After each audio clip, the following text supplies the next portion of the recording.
What's up? It's Mwest here, and OBS 31 is upon us, and I want to make sure that you guys are ready for this update. It has a lot of new features, but I want to make sure that we're being a little bit more proactive. So tip number one, make sure you wait a week. You don't have to download it right away, even if it has some features that you're 100% looking forward to. Give it a week. Read through the features, read what people are saying in Discord. Don't update, especially if you have a stream coming up. Wait that solid week before going into it. I'm tired of seeing people complain on Twitter. There's a lot of developers that work on OBS and some of the features for us for free. And sometimes we can be a little harsh, especially since we use this tool OBS to pay for our bills. Tip number two, and this is an important one. You guys can download OBS Scene Manager, and I think it's a wonderful tool, and I'll put a link to it, but I'll explain what it does, and I'll also show you guys what it looks like. All right, so I have a portable version of OBS open, and I want to talk to you guys a little bit about Scene Collection Manager and why I think it's so great. Let me go ahead and show you what it looks like, and again, I'll put a link to it in the description so that you guys can come out and grab it yourself. Right under Tools, you'll see Scene Collection Manager, and let me zoom in on it for you. All right, so essentially Scene Collection Manager will create a copy. It organizes your scenes. You can search for your scenes if you have a whole bunch of stuff going on, but mainly what I use it for is to automatically make a copy of my scene, my scene collection for me, right? So everything that I've created, all my scenes, all my sources, media, all that stuff will automatically get backed up. So you can come in here, auto backup, and it will create a backup for you, and then you can tell it where you want it to store it. So I went ahead and grabbed a backup copy from my OBS that I store on the cloud, and I dropped it in here today, which is 1014. I'll double click on it, and all my scenes and sources, even my stinger, all that stuff just automatically appears in here, which is really, really nice, right? So with OBS 31 coming out, should something happen, we have everything backed up using the Scene Collection Manager. If you have some type of other large catastrophic issue with your computer, you have it all backed up to the cloud and you can just grab it. So it will back up essentially just about everything for you automatically, except for plugins.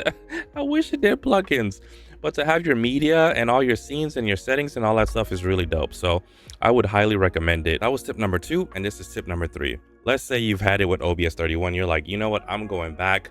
None of these plugins are working. You want to go back to a previous stable version. Let me show you what you guys need to do.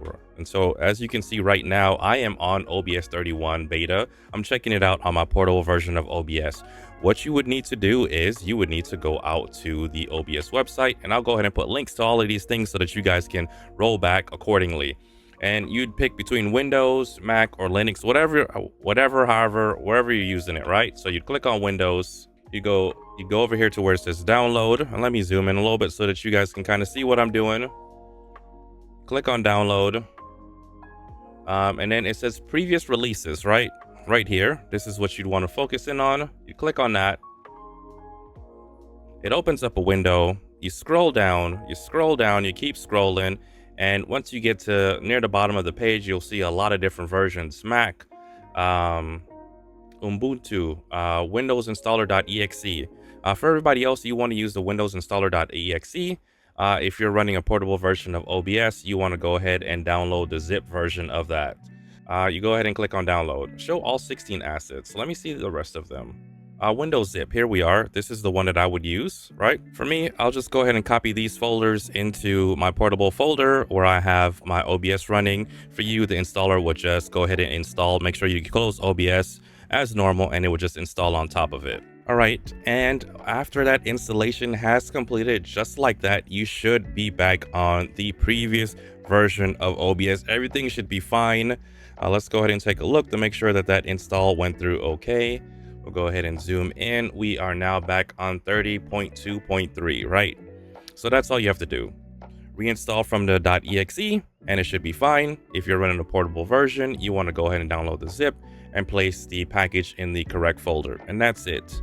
All right, so here's the list of all the new features, and I'll also link you guys to this stuff. I'll just read over a couple, but again, this is basically stating, hey, a lot of these features are being tested out by folks, but on a variety of different systems. Beware, right? right? So it talks about all the cool stuff, NVIDIA blur and background filter. Andy Lippy did a really good breakdown of all these different things. There's a ton of features for you guys to read through. I won't read through them for you. But one thing that I do want to talk about that's new and upcoming, which I'm very excited about, which will be the OBS Task Manager. Much like your Windows Task Manager, this is going, you'll be able to pull it up at it's only unique to OBS 31 and see how everything is performing. So is it a plugin? Is it a media source? How much resources is it taking up?